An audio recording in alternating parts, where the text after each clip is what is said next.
السلام علیکم ورحمة الله وبرکاته. محترمینو، د مدرسې د علما کرامو څخه یو عالم راته وویل چې چا پوښتنه کړې ده چې یو ښځه یې تښتېدلې ده، څه پیسې مو وړي دي، نو بیا دوی هغه بېرته راوستله، نو اوس دوی وایي موږ یې وژنو. محترم بیا راته وویل چې په دې مسله کې باید څه نور بحث هم وکړول سي، چې دا د ښځو حقوق بیان کړول سي. اول به دغه صورت ته راسو چې دا ښځه تښتېدلې ده، شرعاً مېړه څه حق لري؟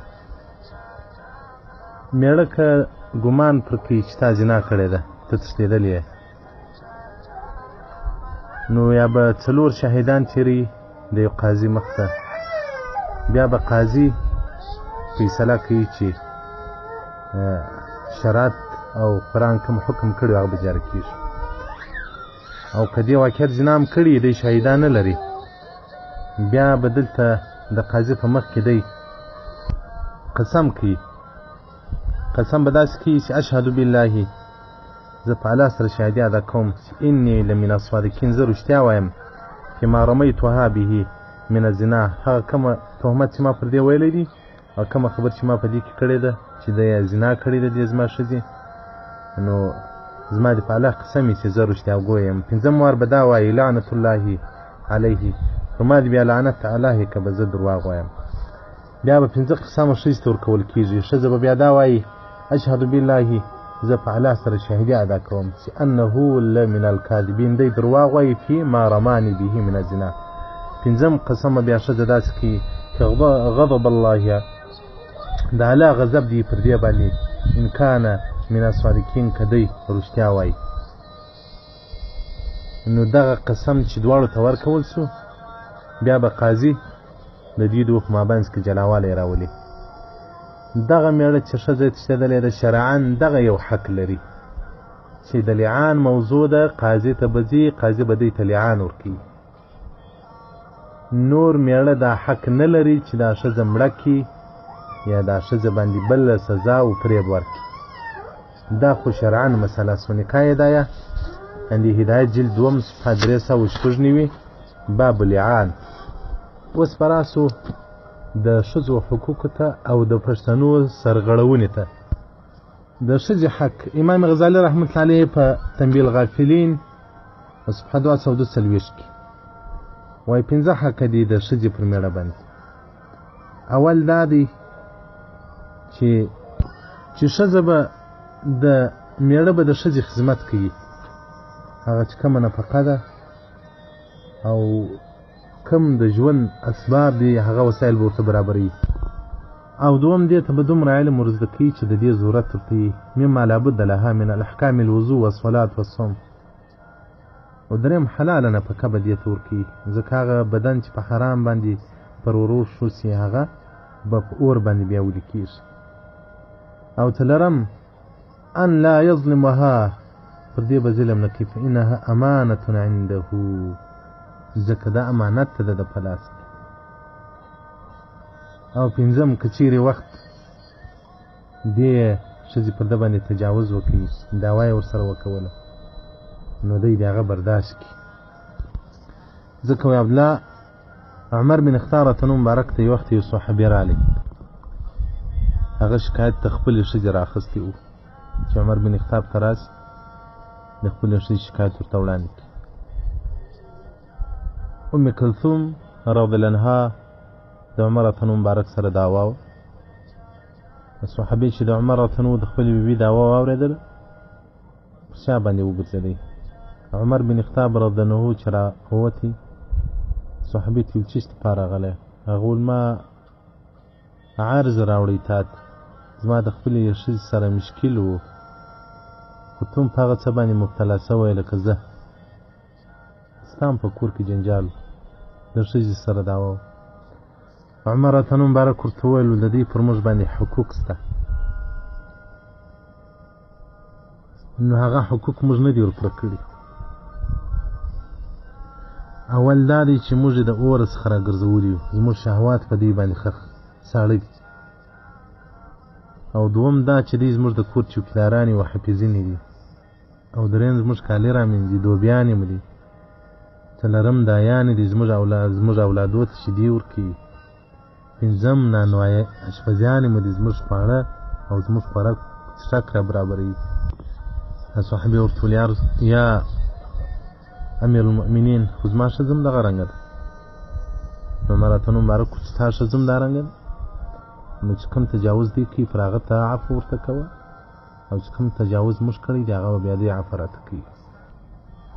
نو د ښځې او د خاوند په مابینځ کې حقوق شته. دا چې اوس دا صاحب راولاړېږي خپله ښځه وژني، پښتانه خو د پېغور په وجه دوزخ ته ځي. د الله څه نه بیریږي خو پېغور ځان ته نه پرېږدي. په پښتنو کې عموما که کونډه سو هغه به خامخا کونډه سپین ږیري ته کښېنوي، پر دومه به کښېنوي، کوچني هلک ته به کښېنوي، یا به د ډېر وخت سړي ته کښېنوي. خو کونډه ده چې کونډې ته الله او د الله رسول اختیارات ورکړي دي چې ځي هر څوک چې کوي هغه دې وکړي. خو زموږ پېغور او عار په خاطر باندې چې بیا به سبا یې څوک راته وایي ستا ښځه خوا ده ولاړه بل چا وکوله، په بل قوم کې واده شو. سبحان الله. موږ تر صحابه کرامو غیرتمن یو، او که تر محمد صلی الله علیه وسلم غیرتمن یو، او که تر الله غیرتمن یو چې الله او د الله رسول او صحابه کرامو دغه حکم دی. صحابه کرامو کونډې به پاتې شي بل چا به وکولي. محمد صلی الله علیه وسلم بارک څو کونډې کړي دي. په دې کې موږ ته دغه پیغام دی چې کونډې ازادې کړي، کونډو ته خپل اختیارات ورکړي چې په خپله خوښه مړه وکړي، په خپله خوښه باندې خاوند مېړه ځان ته منتخب کړي. ما یې سپین ږیره ته کښېنوئ، ما یې هلک ته کښېنوئ چې د دې سره مناسب وي هغه دې وکړي. او رسول الله صلی الله علیه وسلم بارک وایي که اهل د مځکې او اهل د اسمانو ټول د یو مسلمان پر قتل سره یو ځای سي، لا به ټول الله په ورځ قیامت هغه و دوزخ ته په مخې وروغورځوي. او په بل حدیث شریف کې راځي رسول الله صلی الله علیه وسلم بارک وایي هغه څوک چې قتل وکړي الله جل جلاله به د جنت بوی پر ده باندې حرام کړي، چې د جنت بوی هغه په سواو کلو د جنت څخه لرې د انسان سپمږو ته ورسېږي. او بل حدیث شریف کې راځي رسول الله صلی الله علیه وسلم وایي که مځکه ټوله راواوړل سي، یو انسان ټوله مځکه تخریب کړي، خو دا احوان دی سپک دی که دغه چې یو مسلمان ورور مړ کړي. ترغیب الترهیب صفحه 203 جلد 3. او دغه رنګه د رسول الله صلی الله علیه وسلم بارک څخه روایت دی وایي خیرکم خیرکم لنسائه، په تاسو کې ښه هغه دی چې هغه د ښځو سره ښه کوي. رسول الله صلی الله علیه وسلم وایي انا خیرکم، زه تر ستاسو خیر یم ځکه د ښځو سره هم ښه کوم. او عمر بن خطاب راته مبارک ویل ډېر شجاعت او له غیرته باوجود بیا دا ویل باید انسان په کور کې داسې سي لکه کوچنی ته که وایه دورې ولاړ شي دی دورې ځي، که وایه دورې ولاړ شي دی دورې ځي. متکبر او غرور باید سړی د خپل اهل بیت سره نه وکړي، ځکه وایي وار دي ورسره جنګي دعوه دي، خو ماښام بیا د دې پښو ته پروت یې، هغه بیا شهوت سړی یې، بیا هلته عافیت خوندي کوي، بیا هلته خپل عزت په دې خوندي کوي. نو د ورځې دعوه یې ژبه دې پراکښلي، ماښامه بیا لوی سړی یې زاري ورته کوي، ورته پروت دی. او په قرآن کې هم الله جل جلاله راته وایي وعاشروهن بالمعروف، تاسې ګزاره له دوی سره کوئ په نیکي سره په ښه طریقه باندې. د سورة النساء 19 آیات دی. او دغه رنګه رسول الله صلی الله علیه وسلم بارک امر کړی دی چې تاسې د خپلو ښځو سره هغه رحم کوئ، پر دوی باندې رحم کوئ، له دوی سره ښه ګزاره کوئ. رسول الله صلی الله علیه وسلم بارک انس راته مبارک سو روایت دی وایي رسول الله صلی الله علیه وسلم بارک هغه ډېر رحم پر صبیانو او پر کوچنیانو او پر ښځو باندې کاوه. نو محترمینو تاسې پر خپل اهل باندې رحم وکړئ، الله به پر تاسو باندې رحم وکړي. رسول الله صلی الله علیه وسلم وایي په ورځ د قیامت به جنت ته جنتي نه ننوځي تر هغه وخته پورې چې ده باندې د چا حق یې هغه یې نه وي ورکړی. که څوک په چاپلاخه باندې ولي د هغې چاپلاخې حق به ورکوي، بیا به جنت ته ځي. او یو دوزخي دوزخ ته نه ځي تر هغه وخته پورې چې ده حق پر بل چا یې هغه حق ده ته ور نه کول سي. محترمینو په دنیا کې خو ته سترګې باغ کوې، واځه نارینه یم خاوند یم دا مې ښځه ده، نو ظالمه د خدا که دې مړه که په ورځ قیامت به د الله په حضور کې په 8000 قومو کې د ښه ښځه پر تا باندې پسې تر لاس مې نیولی چې زما حق راکړه. د الله په حضور کې به بیا نه ستا برېتونه کار کوي، نه به ستا جلالیت و دبدبه او ځواني کار کوي، بیا به ظالمه بیا به د الله په حضور کې څه کوي. رسول الله صلی الله علیه وسلم وخت حقوق العباد بیانول چې تاسې په چا ظلم مه کوئ، د چا سره بد مه کوئ. کوم د هر چا سره ظلم وکړي، که هغه هر څوک کشر وي، که هغه هر څوک ضعیف وي، په ورځ قیامت به د الله په حضور کې ستاسو خپل انتقام واخلي. یو صحابي راغلی و رسول الله صلی الله علیه وسلم برکت یا رسول الله زما مری دي کله بد کار وکړي، ډېر بد کار وکړي، زما خشم نه یې ورته راغلی، لږ خشم ورته وکړه.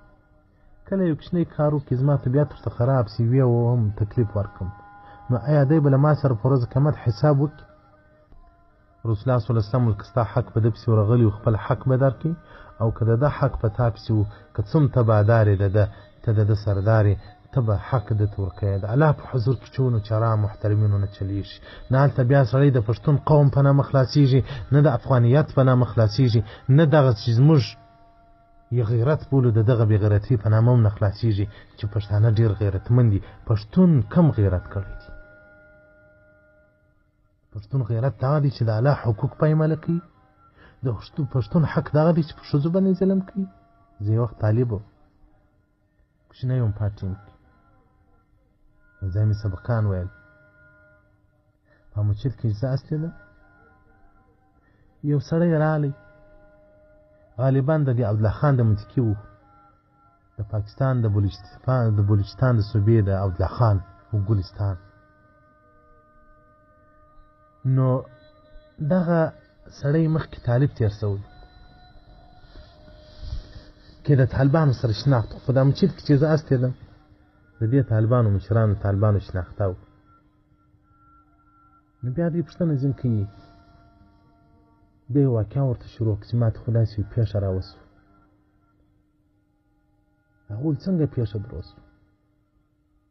ویل د کلي ګودر دی، ښځې اوبه وړي، زما ښځه م اوبه وړي، د اکا زوی مې زما ښځې ته سترګه ووهله، زما ښځې دعوا هم پر ګودر دعوا هم ورسره کړې وه، او بیا کور ته دا عرض راوړی، کور ته دا اواز راوړی چې ما ته پلانکي زوی هغه سترګه ووهله. نو دی وایي ما هغه ښځه بنده کړله په کوټه کې، 4-5 ورځې نه اوبه راڅخه څښلي دي او 4-5 ورځې نه خوراک راڅه کړی دی. 5مه ورځ بعد هغه سړی وتښتېدی، ولاړی بل کلي ته. بیا مې هغو کلیوال ته خبر ورکړي چې که دغه ځوان په لاس راکوي راکړي، که نه زه پر دې کلي سره جنګ کوم. کلیوالو ځوان په لاس راکړي، ما چې ځوان له کلي راویستی، هلته مې یو ځای مړ کړي، ومې ویشتي. بیا رالم د صبح صحادق ټیم دی، د سپېدو ټیم دی، د ښځې دروازه مې ور خلاصه کړه، خپله ښځه مې هم راویست. بیا مې بوتله داسې یو سارات، هغه لچک شو ده په دې ازغو پریشانو کې روان ده. په یو ځای مې یو شلې ته کښته کړه، داسې مې پړ مخې وغورځول، د شا له خوا مې 2 ټکه پر وکړل. زما هلته په زړه کې چغه شوه چې دا څومره ظلم دی، دا څومره وحشت دی، دې مظلوم یې کم جرم کړی، دې مظلوم یې کم جرم کړی، دا که خائنه وه خو دا حال مې پټ کړی وای، دا که بده وای خو اواز مې نه پورته کولی. دا زموږ د پښتنو غیرت دی، دا زموږ د پښتنو. الله به څنګه پر موږ رحم وکړي. یو وخت چا بیان راته کوه، وایي په دوبۍ کې ډېره عیاشي ده، شراب، زنا، نڅا.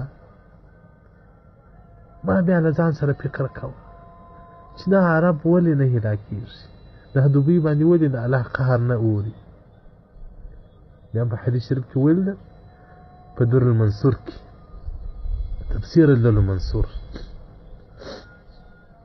چې رسول الله صلی الله علیه وسلم الله جل جلاله اقبح هغه بد د شان و ظلم دی، د الله قهر چې نازلیږي پر هغه چا باندې چې ظلم کوي.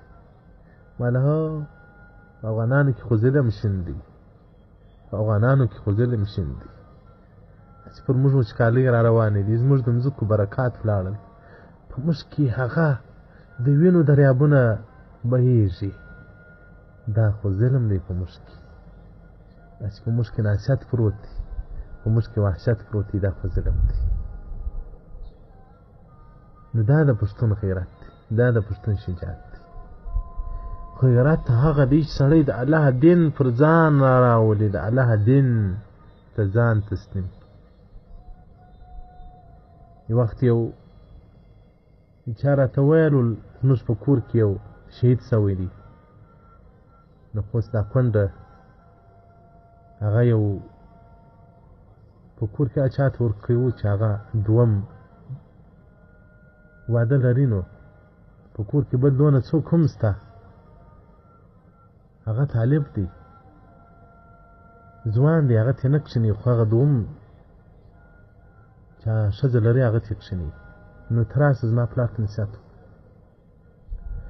مال یې د شهید پلار ستا زوی شهید سوی دی په کم نامه ول د الله د دین په خاطر ما د الله دین خو دغه هم دی چې د الله قرآن وایي د الله رسول وایي کونډې ته حق ورکړه کونډه پرېږده چې قیې هغه دې وکړي هلته زوی قربانه د الله پر دین دلته د الله دین ته دومره نه تسلیمېږي دا دې درواغ دی درواغ دی خو دا بل زوی مې کوچنی دی بیا سبقان نسي ویلی مال نه دی وایي سبقان فرض دي دا فرض دی چې خامخا به ملاین کېږي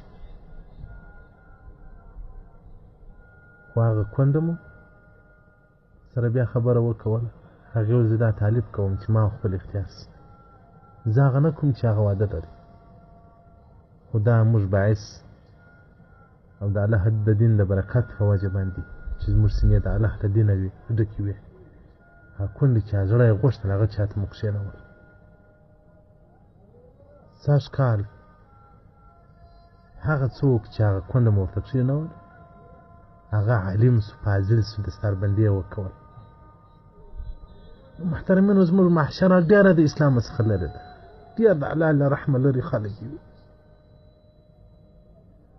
موږ رحم نه لرو هغه څوک چې رحم نه لري پر هغه الله رحم نه کوي دغه چا په زړه کې چې رحم نه وي پر هغه الله رحم نه کوي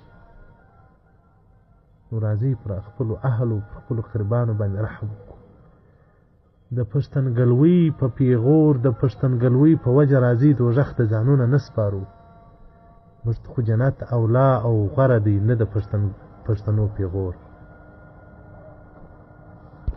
نو دغه محترم ورور ته بیا وایو چې دا ښځه مه وژنه ښځه مه وهه ښځه چې تا له کوره تښتېدلې ده ولې تللې ده زما ښځه ولې نه تښتي ستا ښځه چې تښتي هغه عوامل لامل سبب د دې پیدا کړي چې ولې تللې ستا د ظلم په وجه تللې ده د خواږې د ظلم په وجه تللې ده د خسر د ظلم په وجه تللې ده د لیوره د ظلم په وجه تللې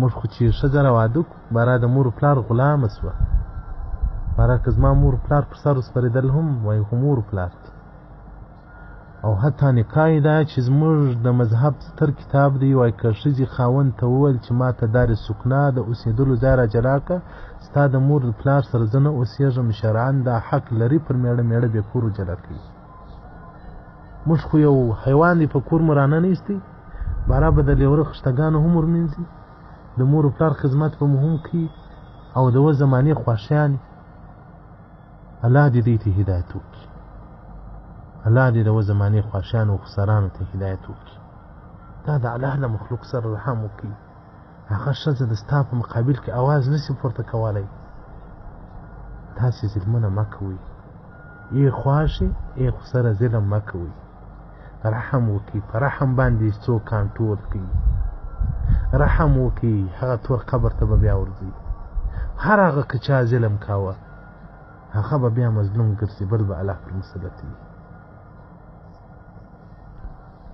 او نه دې زامن داسې کوي چې مور پلار ورته وایي ستا معاینه دی کوي بس ته باره ډنګۍ راخي لرګۍ راخي معاینې ته بندوي الله یو قانون را کړی دی قرآن الله د قانون د پلي کولو دپاره محمد صلی الله علیه وسلم راستولی دی الله د دې قوانون د پلي کولو دپاره علما را کړي دي او علماو ته ورسي د هغو سره مشوره وکړي چې زما په کور کې دغه بدبختي ده زه د خپل کلي د یو ځوان نومونه درته وایم. یو ځوان راته وایي چې زما کور ډېر تعلقات خراب دي، هره ورځ ما د ښځې سره جنګ زه وهم. ولې وایه؟ وایي په زما ښځې ته خشم راځي، زما ښځې ته هغه بد راځي. مال بیا به زه وخت درکړم، بیا به زه مشوره درکړم. بیا مې ورته وویل چې ته د ښځې سره ظلم ونه کوې. وایي ما ته دا انډیوالان وایي چې د واده په اوله شپو کې دي پر ښځه دبایي وکول او په ښځه دې کنټرول کړه په خشم او په قهر. نو د عمرو دپاره دې ښځه رعایت څوک او که دې په اوله شپو کې ځان ورته دې خوارکۍ کوه، اخلاق ته کوه، بیا دا په مستې در باندې کوي. نو اوس موږ ښځو نه پلپېږو. کور ما ته معلوم دی. بهر ما ورته وویل مال ګوره یو د انډیوالانو خبرې ما منه، او بل به زه یو خبر درته وکړم. دا ستا په کور کې ستا ورندارګانې دي، هغه ما ته معلومېږي د غریبانو کور ورڅخه دي، او دا ستا ښځه د ماړه کور د یو شتمن سړي لور ده. شاید ستا ښځې ته او ستا سره به ډېر ښه مناسبات کېږي، په اختر کې به ښه کالي ښه جوړې درته راوړي. ستا ورندارګانې دا نه قبلوي، هغه به ستا د ښځې شکایت تا ته کوي، هغه به دا ستا ښځې ته خطا باسي. وایي مولوي صاحب دغه رنګه ده لکه دا ته چې راته وایې. او دا خو زما اوس پام شو. ما له رحم وکړه، الله په مخلوق رحم وکړه، ژوند به دې سم شي، زندګي به دې سم شي. دا یو مظلوم دی، ستا په در کې بندیوان شو. نو مې ډېرې خبرې ورته وکړل. اخر مې دا ورته وویل مال که دې رحم نه وکړي زما سره بیا تعلقات ته ختم، که زما ته نه یې په کار.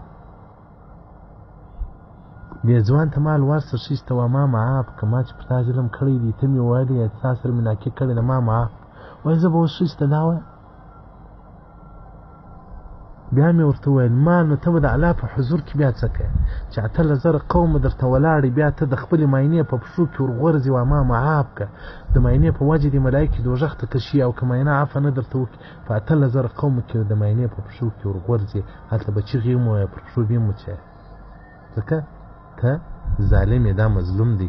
ظالم چې په ورځ قیامت د مظلوم څخه حق اخلي په پښو کې به هم ورلېږي، چیغې به هم ووایي، خو هلته به دوزخ وویني، هلته بیا د پښتو غیرت د پښتو بېننګي ټوله له وجوده ووځي. دا غیرت نه دی، بېننګي ده، دا بې غیرتي ده، دا کرنټ پې ټوله ووځي، هلته به خپل اصلاح شي. ځکه ظالم او مظلوم دواړه د الله حضور ته راوړل کېږي. د الله په حضور کې به ظالم د مظلوم په پښو کې ورپرېوځي، وایي معاف مې کړم، که مې نه معافوې دوزخ ته ځم، دوزخ ته مې ملایکې کشي.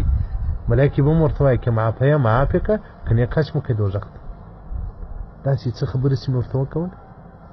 ځوان لاړی، وایي زما دې نو هم وعده یې مولوي صاحب ستا سره ځم لاس ورکوم چې بس ما معاف کړه، په آینده کې به ښه ژوند کوم. اوس تقریبا په 6 ورځو کې چې زه ووینم هلکه څنګه سو، بیا مولوي صاحب الله دې خیر درکړي، زما ژوند اوس ژوند سو، زما ښځه اوس ښځه سو. یو کال ما او دې سره تېر کړي، نه دا زما ښځه وه نه زه د دې خاوند یم، داسې په لرې ژوند په لرې واټن کې موږ سره ګرځېدو. خو اوس زه چې کور ته ورسم خوشحاله یم، ما ته اوس ژوند خوند راکړي. محترمینو د علماو سره دا خبره علما ستاسو اخرت والله ثم تلک که عالم ستاسو اخرت نه در خرابوي. محترمینو دا دونه ګروپان چې موږ جوړ کړي او دغه د حج ټیم مسرالي حجانو صاحبانو ته مجلا ګروپ جوړ کړي، کشفه یې که ورځ موږ د دې په خدمت کې ستاسو د اخرت دپاره، ستاسو د قبر دپاره نور تاسو موږ څه تنخواوې را کړي دي.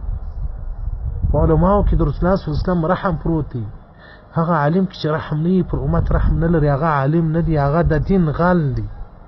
چې موږ د نیټ مصرف هم پر ځان ګالو، د ټلیفون مصرف هم پر ځان ګالو، خو دا ټول ستاسو د نجات لپاره. واقعیت دا زموږ په ژوند زموږ په بدنو باندې به ستاسو نجات نه راځي. والله خدای ته تاسې علما صدقه دي.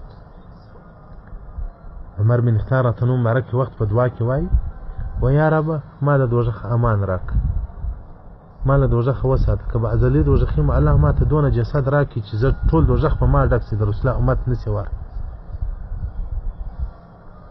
وی الله جل جلاله ته دا د ده رحم ډېر خوند ورکړي. جبرائیل اسلام یې راواستو و عمر ته ووایه و زما رحم دې په جوش کې راوستی، یا عمره تا لره جنت واجب سو، د عشره و مبشره څخه وګرځېدی. زه کله کله عمره به الله د ابدي دوزخ مو وساتي، الله په ازل کې ما بدبخته کوه. الله ومساته الله ومساته الله ومساته که به ازلی بدبختی الله کفاره مو د دې او رسولا د امت وګرځوه د رسولا د امت فدیه مو که هغه نو بیا ما وروله بیا نو موږ ورله راباسي و الله دې مو ابدي زندګي رانیک کړي محترمینو رحم وکړي الله به رحم در باندې وکړي عفو وکړي الله به عفو در باندې وکړي زه کله کله وایم که چا زما حق خوړلی که په چا په ما کې غیبت کړي عام وایم الله دې هغو ته تر ورتیس ورځې مولوي صاحب راغلی و ما ته ویل روز کا زه راغلم ور ما ډېر غلو وشکولم نو پیسې ور معاف کړم مال ولې نه ور معاف کړې معاف یې کړو الله چې زما په حق منسي الله هدایت ورته وکړي دا په څه خاطر وکړو د ځان په خاطر رسول الله صلی الله علیه وسلم وایي که د چا ته عفو وکړو په ورځ قیامت به الله تا ته عفو وکړي ستا تر دې سترو ګناهو به در تېر سي ګناهونه چا نه دي کړي هر یو دې د خپل ګریوان ته سر نه باسي او ګریوان د محکمه کې د خپل عقل د قاضي کې څومره تقصیر موږ په عبادت کې کړی دي څومره جنایتونه موږ کړي دي څومره د الله نه فرماني موږ نه دي کړي نو ای وروره رحم وکړه پر دې مظلومه باندې د دې مظلومې ژوند وپوښته ولې لږ کوره تښتېدلې ده خو زه تا نه پېژنم زه له تا لرې یم که زما لاس تا ته رسېدلی او زما او ستا ملاقات سره کېدلی سوی ما به دې ښځې په مخ کې ته کښېنولی وی د ښځې هغه وجه به مې هم راایستلې وه چې ولې ستا له کوره تښتي ښځه ډېره عزتناکه ده او بیا زموږ تاسو هغه مظلوم او زموږ تاسې دغه مظلومې ښځې دا ډېرې حیاناکه دي دا په ډېر څه له کوره څخه نه وځي دا چې دا به یو غم لري دا به یو درد لري مشکل یې ور ورکوي والسلام علیکم ورحمت